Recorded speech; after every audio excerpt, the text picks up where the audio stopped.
Good morning, everyone. In the last lecture, we started with the sixth unit, which is file organization. Today, we are going to continue the same. We have seen certain functions which are used in the file programming in C++. We want to use files in our program. Which functions we need to use? We have seen that. So some functions which are remaining, we will revise in short time, and then we will start with actual file organization. A file is a collection of related data stored in the particular area of the disk. This, it is collection of records. Programs can be designed to perform read and write operations on these files.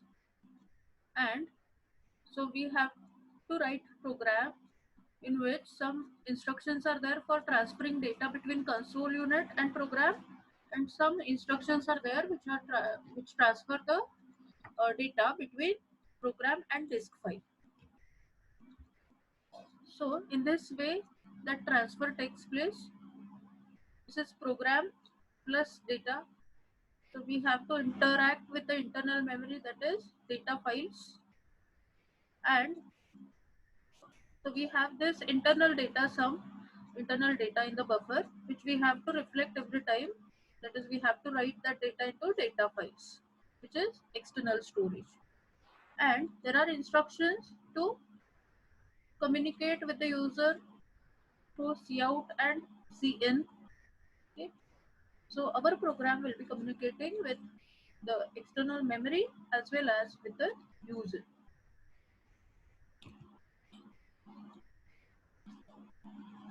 The file input and output streams, they are like this.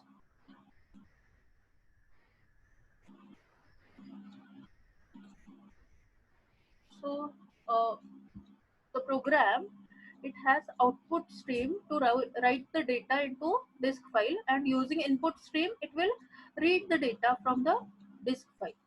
So there are two classes, iStream and OFStream. iStream and OFStream classes, which will initiate both this buffer. So if we are using the object OFStream, then we will be using this buffer, whereas iStream will allow us to use this buffer. This is structure of C++ stream classes for files. So in iOS, we have iStream, stream buffer, and OSStream. So this structure is there. This class structure, this class hierarchy is already there, and we have IOStream, which we use in general. Then we also have FStream class, where it has IFStream and OFStream classes. Okay. So this is the class hierarchy in C++. So we need to use IOStream class object, as well as we have to include this FStream if we have to use the file, so, which has IFStream as well as OFStream classes. So there is file buffer, which will transfer the data from file to the disk or disk to file. And when we are saying open, the files open of file stream classes, it contains that it will initiate those buffers.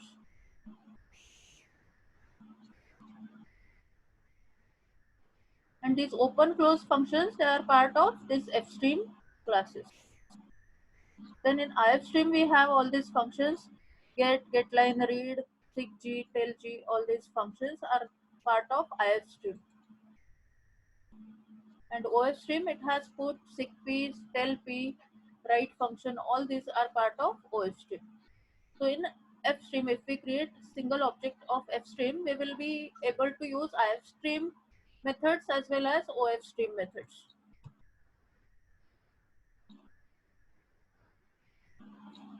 So we have seen the functions for opening and closing the file. There are two options to open the file: using constructor we can open, or using open function. Using function open, we can open the file. So while creation of the object itself, we can open the file by passing the file name and the mode of opening the file. Okay, this we have seen. So at the time of creation of object only we are passing here name. Okay, and here ifstream object is created. So this is one of the way that we can pass, we can open the file at the time of creation of the object, or we can have open function also. Okay, so this program sample, it tells us how to open the file and produce the file. Okay. Then we can use the open method also. So here we are creating out file object of this file and we are opening it. Okay, it is doing the same thing, opening the file and closing the file. Then for detection of end of file, we have seen that there is EOF function which can be used to reach to end of file, to check whether we have reached to end of file. Then different file opening modes, this we have seen all these modes. Okay, append mode, AT, binary, and we can have combination of these modes. No create, that is if file is not there, it will not create by itself. No replace, truncate, etc. Then we should know that there are two types of file pointers which are present: get pointer and put pointer. In C++, there are two types of file pointers present. Get pointer, it will help us to read the data from that particular place, and put pointer, it will help us to write the data at that particular place. So wherever put pointer is pointing, at that point the data will be written in the file. And to manage these two pointers, there are functions seekg, seekp, and tellg, tellp are there to check at what position these pointers are pointing. Default action of these pointers, if the file is opened in the read only mode, the input pointer is automatically set at the beginning. Then when the file is opened in the write only mode, then the existing contents are deleted and the output file pointer is set at the beginning. So you should know in every mode how these two pointers are behaving. Then only we can perform the operation on it. In case file is opened in append mode, the pointer will move at the end of the file. Okay. So seekg, it moves input pointer to specified location. That is, read pointer will be moved to the specified location. Seekp function is used to move the output pointer to specified location. Similarly, tellg function, it will tell where the get pointer is currently pointing, and tellp function will tell us where the put pointer is currently pointing. And these functions are really important to in order to move through the file. And what are the parameters for this function? So if I say in file dot seekg10, then it will move the get pointer by default from beginning after 10 Hello. bytes. That is 11th byte. Yes? Yes? Any doubt is there?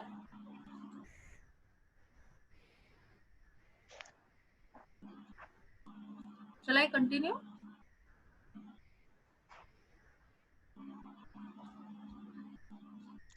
So if we are opening the file in append mode, by default the pointer will point to the end of the file. So we can check in order to find how many records are there in the file. That we can do by checking where this tellp is. The tellp function will give us the byte location divided by size of single record. So this will tell us how many records are there in the file. Yes. So tellp function will tell us how many records are there in the file. So seek function, it can be used with two arguments, offset and reference position. By default, the reference position will be depending on in which mode you have opened the file. Okay. Otherwise, you can give that reference position also. So there are three reference positions: beginning, current, and end. Okay, so some example here: iOS beginning and 0. So it is nothing but the start position. iOS current and 0 is current position, and this is end position. Then if we specify the m bytes, then from beginning the pointer will, this get pointer will move to m bytes after iOS beginning.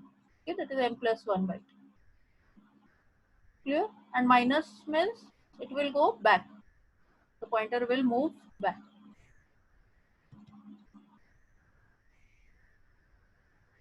So we have seen this get and put methods. Also, get put method syntax also we have discussed in the last session for reading a character or writing the character.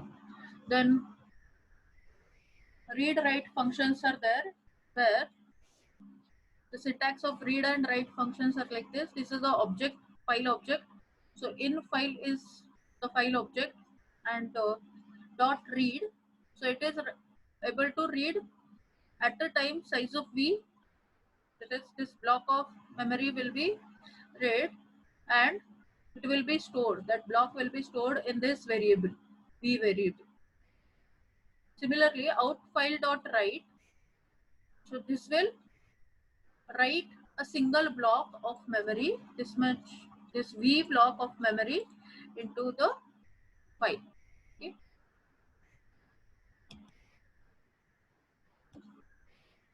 The binary file and output functions read write handles the entire object as single unit. So this example is telling us that at a time we can write a block of memory into the file.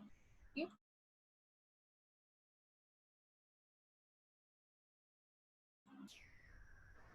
So there is a class weight with kg and gram, which has two functions, read and write functions. And so these are read and write functions of weight class. Now we will create a fstream object file, using which we will open the file in both read and write mode, and we are calling w1.read. So this read will be called, where these two variables will be taken and it will be stored in w1 object. Then file.write, where this w1 which we have initialized, that will be written into the file, and then we are again calling sigg0. That means the pointer will be, get pointer will be stored, it will be pointing now to beginning, and then we are reading a record. Okay, where w1 will be the record which we are reading. Okay, so size of w1, this record is read, one record will be read from the file and it will be stored in w1. Again we are saying w1.write, so this function will be called and the values will be displayed and the file will be closed. Okay, so this is uh, where we are using a read write of our file. Okay, at the time writing a block and reading a block. Okay, so if these file functions are clear, we can now discuss the file organizations. Now what is organization in the file? That means how the records are stored in the file. There are different ways in which we can store the records into the file. Now why there are different organizations, file organizations? We have seen only one file organization, that is sequential file organization. Okay, that is, the records will be stored sequentially into the file, which is the simplest organization, that is sequence or sequential arrangement of the records. That is simplest arrangement which we have seen. So file organization, it is nothing but the method of storing the data records in the file. It provides the means for record retrieval and update, isn't it? And we have seen the sequential file organization. So why there are different organizations? Because we have to check for the storage cost, how much it is costing to store the records. See, we are not now concentrating only for storing 50 records or 100 records. In general, real-time applications are used where huge data is to be stored onto the files or servers. So these file systems or these file organizations, they are used in the networks also. The client server, wherever server client approach is there also it will be used. Or when the data is to be stored on multiple servers, okay, like banking data or any other data, this type of file organization will be in use. Okay, so sequential file organization will not help. If suppose there are uh, thousands of records out of which I have to search my record, okay, so it will be very difficult if we are uh, storing sequentially or accessing sequentially in that.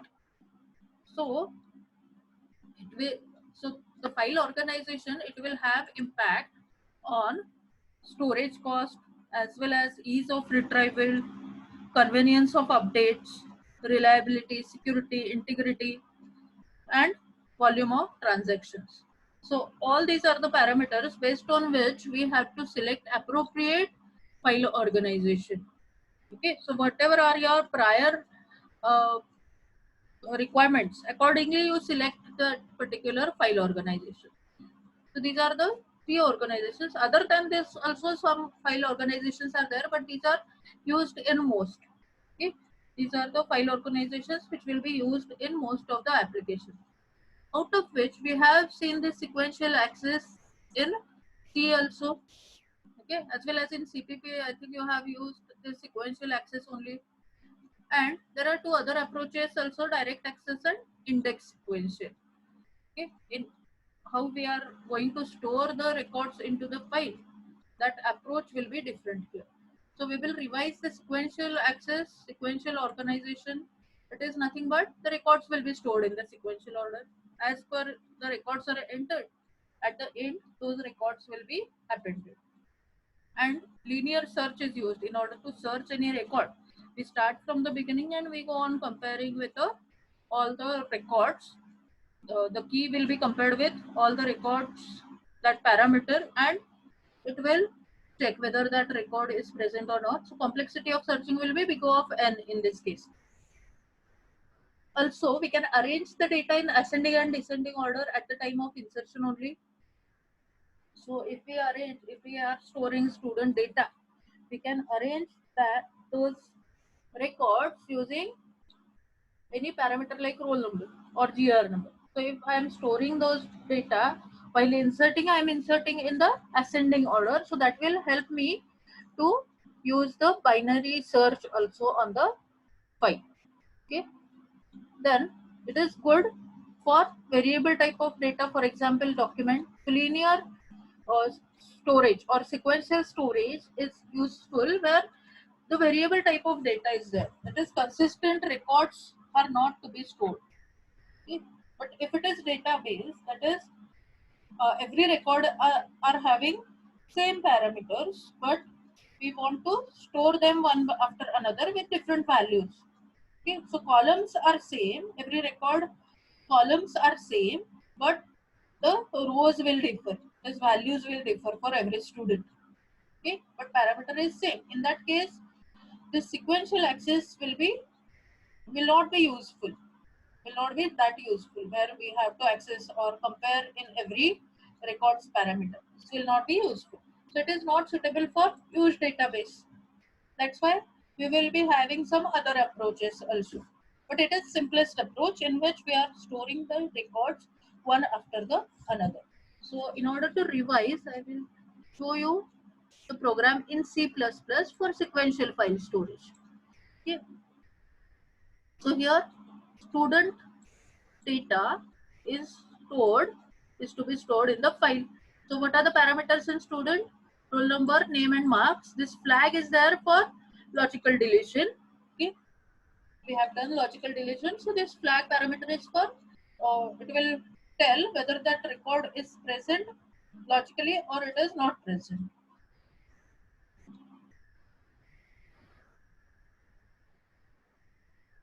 And name and marks are there. So in accept, then there is class student2 where we are creating the object of this class. Okay, accept, in accept we will be initializing a student st. Okay, then file is opened in append mode. We have checked for the errors in the file. Then we have accepted all the data and we have initialized this st with all the parameters, roll number, name, marks, and by default flag is 1. When we are deleting, the flag will be 0. Okay, so this record will be written into the file by using fwrite function. So using fwrite we are writing that record. Then close the file. Actually here you can use C++ approach at the time of object creation only. That file object, instead of file you can use fstream object and dot open. Okay, that fstream object dot open. So here it is following C approach only. So don't do like this. Follow the CPP functions only. Use the CPP functions. Okay, and instead of fwrite, use the that object dot write. Okay, and it's syntax. So this is not a proper program I have taken from the last year student, but it is not a proper program. But here the logic is correct. The logic for this program is correct. Okay. So all this you have to do with the CPP functions. Okay, CPP object you have to create and then use that object for opening and writing into the file and close the file. Then, so here it is sequential access. Okay, sequentially we are appending into the file one by one record. So here you have to set the put pointer and then you have to write at that point. Okay, set the put pointer first using CP function and then at that point you have to write the record. That will be sequential file. Okay, and in searching you have to search continuously. So you have to go on reading the records and compare the key with that parameter. Okay, suppose you want to search with roll number, then you have to go on comparing the roll number with that particular record which you are fetching. Okay, so that will be sequential file, which is simplest file. Okay, this is sequential file organization. Now there are disadvantages of this, that searching takes echo of n and it is not suitable for huge databases. So there is second approach, which is direct access file. Now in direct access file, hashing technique is used. We have seen hashing technique for storing the symbol table, the hash tables we can create, and we have to do uh, hash tables we have created to store symbol table entries where we will have collision, and to resolve that collision we have certain collision resolution methods like linear probing, then double hashing, quadratic probing, isn't it? So similar approach is used in files. Similar hashing approach is used in files. Now what is the advantage of hashing? It will give us direct access to that particular record. Okay, so what we have to do, we have to apply a hash function, and so using hash function, we will calculate the position where that record will be stored. You have to go to that position directly and store that record. Okay, so hashing technique is used for direct access of the record. So no need of comparing with each and every record.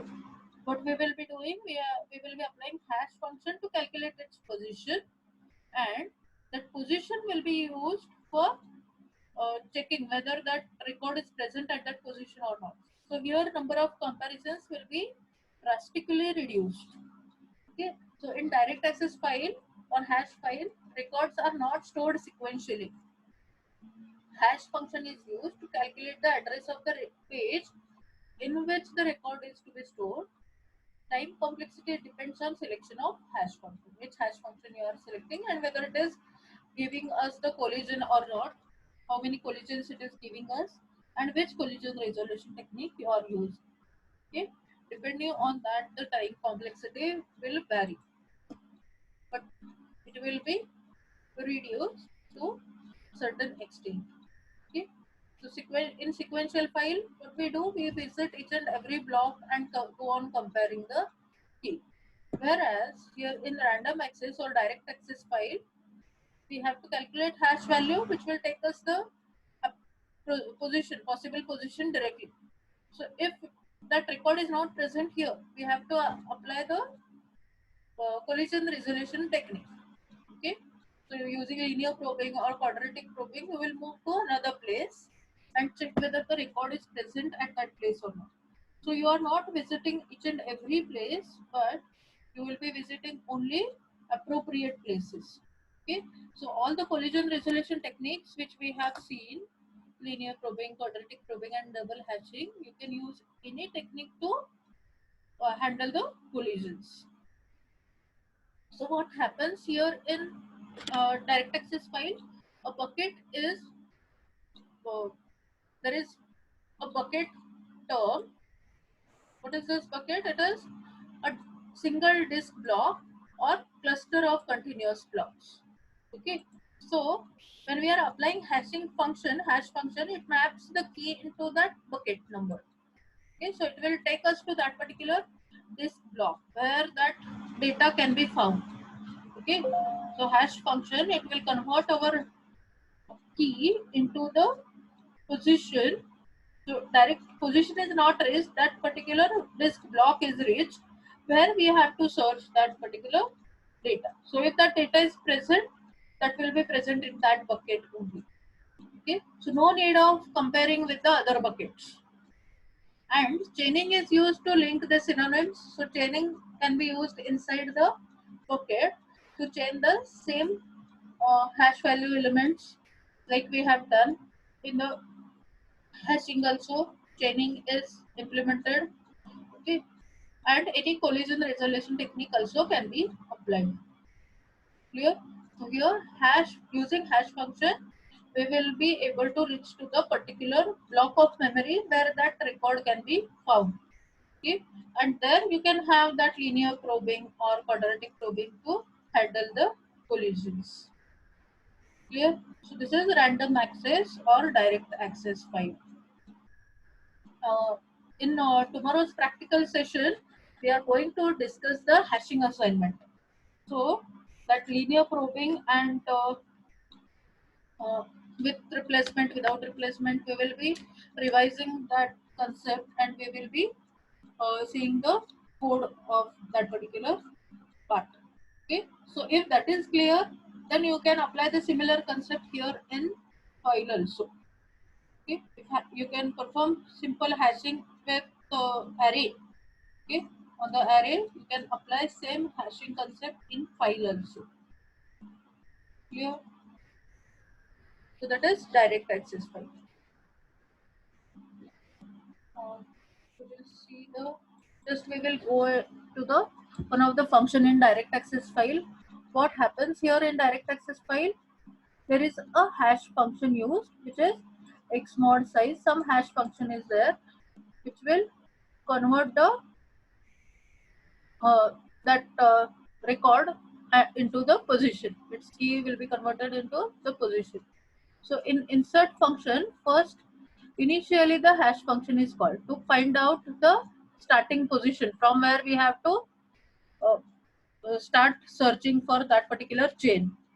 Okay, and then you have to access that chain till end of chain and insert the record into the end. Okay, insert the record into end of that chain. So we will discuss this simple hashing part in tomorrow's lab session, and then we will see this direct access file program, okay, in the next week or so. Yeah, I will not explain this complete program at this moment because still hashing assignment is not yet clear. But I will request all of you to go through the hashing uh, PPTs and revise those hashing part. Okay, linear probing with replacement, without replacement. I want you to revise those algorithms and solve some examples on paper so that you can understand tomorrow's session. Okay, otherwise it will be difficult for you to understand tomorrow's session. Clear? So we will continue the uh, uh, other file organization, that is index sequential file organization, in the next session. Okay, and we will also in the next week lab session we will discuss the uh, programs of direct access file and index sequential access. Okay, so this diagram, it tells us properly how this direct access file works. So these are the keys, the names on which certain hash function is applied, and it will convert it into the block. Okay, this is converted into the block address. So by applying the hash function, we will get the appropriate block bucket number. Okay, in that bucket, in every bucket, there are certain records stored. Okay, so if we are coming to this bucket, the record might be present in this bucket only. Okay, so hash function will give us the block number where that record might be present, and after we get that block number, we can uh, we can search in that particular bucket only. No need of searching in other buckets. Okay, so that is direct access file. Or so here we can see that the number of searches will be drastically reduced. No need of searching or comparing with all the records. Okay, we have to compare with only that bucket elements, and that too using the algorithm uh, of collision handling, that is linear probing or quadratic probing. Using that we will be comparing the records. Okay, clear? So hashing we will discuss in the next session. So here records are randomly distributed in the file, so it is also called random access or direct access file. Both are same. Commonly some arithmetic function is applied to hash field so that records will be evenly distributed throughout the file. Okay, so arithmetic hash function we have to design, and using which we will be deciding the block. Works well if records are retrieved based on the exact match on the hash field value. But if there are collisions, we have to apply the collision handling methods. Okay. So if there is no collision, it will work in the best way. Okay. But if there is collision, that number of comparisons will go on increasing. Okay. So these are the advantages of this. That it will be, it has reduced the comparisons, number of comparisons while retrieving. Okay. If you have any doubt, you can ask me. If there is any doubt, you can ask me.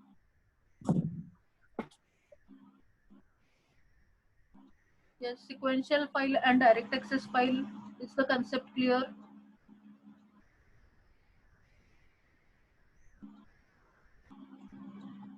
We will see the next concept, index sequential file, in the next lecture. Okay.